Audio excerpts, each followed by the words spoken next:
We go boom, boom. Hey guys, welcome back to the channel. And today we have another cool episode for you. This time it's about film instinct. That's what I call it, at least. You might call it director's instinct or filmmaker's instinct or being instinctive. Something to that effect. But yeah, film instinct. That's what we're talking about. I know a lot of people don't talk about film instinct because I don't think it's really something that is taught. But it's something that I'm kind of naming, and I'm sure a lot of people do it as well. So, film instinct for me is best way to describe film instinct would be don't be too stuck to the script. Some of the time when you're making a film, there are happy accidents that happen, and your job is to know whether instinctively that accident was maybe not an accident, but maybe that was actually how it was supposed to be played out. I give, for example, The Trap. It's a short film, my first short film I did, post-apocalyptic. It's part of the WROL series. There's a part where Eric McGraw, the bad guy, he's this really bad dude. When I was writing, he's the bad guy. What happened is Eric McGraw, there's a part where he says, you better come out until you got the count of 10 to come here. And Eric McGraw starts counting down. Well, watch the clip. Oh,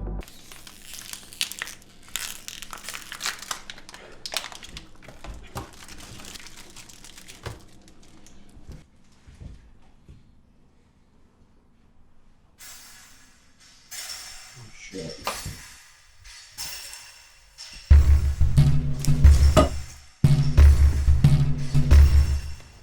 Hey, we got you. Come out with your stuff and we won't hurt you.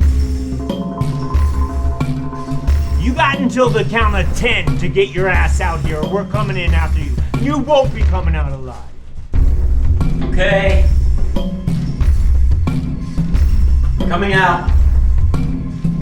10, 9, 8, 7, 6, 4, 5, 3. And that was a happy accident. But was it an accident? See, the thing is, as a director, you got to be instinctively able to say, no, that's how the film was supposed to be done. Maybe I just missed that in the script, because I wasn't. Happy accidents happen, and I like to think of it as knowing to have the instinct when something is supposed to happen. As an actor, there's moments where you feel like, I have to do this. I need to do this. Like, you have the thought, I need to put my hand out like this, or I need to take a drink, or I need to go and give that person a hug because they are crying so hard and having such a hard time with this. But it's not written in the script that he goes and hugs her. So it's the actor's instinct to go and give the person a hug because that's what's supposed to happen. And it's the director's job to actually see that as well, because sometimes the actor may not even notice it, or the actor ignores it, and then the director says, hey, did you feel like you should have given her a hug?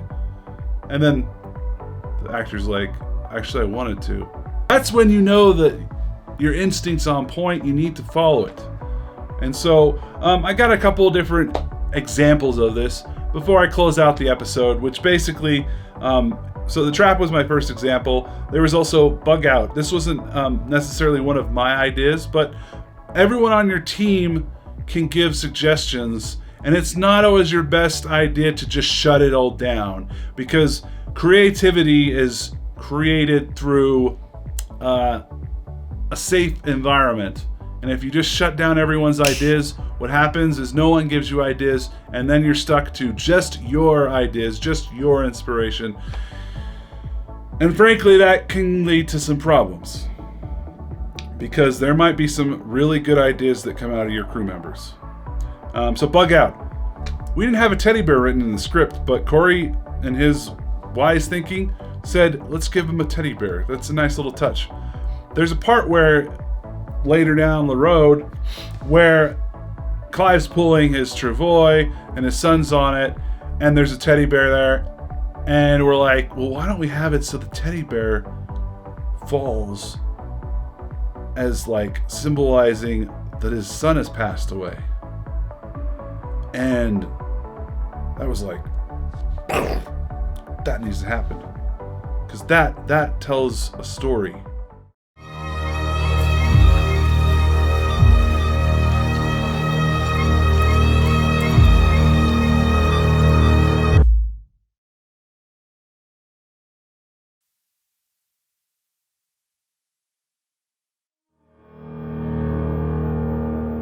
So there's a part in the end of The Loner where the loner has left her bag with the guy that she knocked out. His name was Jose, and we thought it would be pretty hilarious to have her say gracias to him, because he had basically called her a name in Spanish. And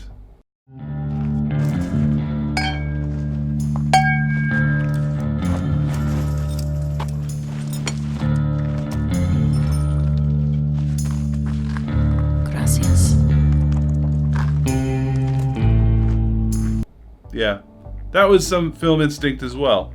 The other one was Missing Kitty. There's a part where it wasn't written that the lead bad guy would have spaghetti just dripping out of his mouth, but it was so hilarious. We were like, okay, let's keep that. Let's put that in there, because it just, I don't know, it was so funny, and it just added a lot of character to the spaghetti there, just dripping.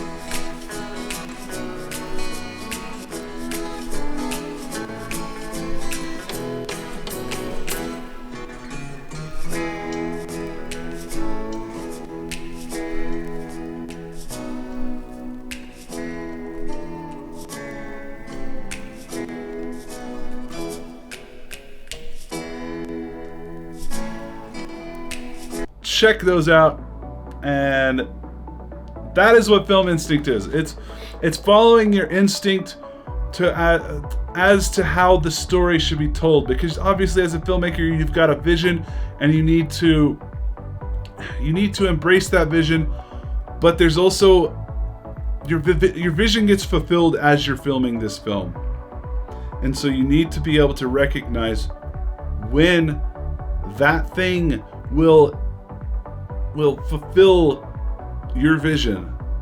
And so that's what film instinct is. And if you can follow your instincts while you're filming, you're going to make a better film. Don't always be married to the script. That's one of the rules that I've learned as a filmmaker. The writer can be married to a script, but as a director, you do what needs to be done to tell the vision that you see in this story. And if you trust that, you will be successful. Anyhow, have a great day or a great week. Fun stuff. Subscribe, like the video, hit the bell icon, whatever you want. This channel is going to be amazing, and I hope that those who jump on now, you guys learn something as I go through this, and you guys check out Zealot Film. I forgot. Those are where my videos are at. Anyhow, have a great time, and see you guys later.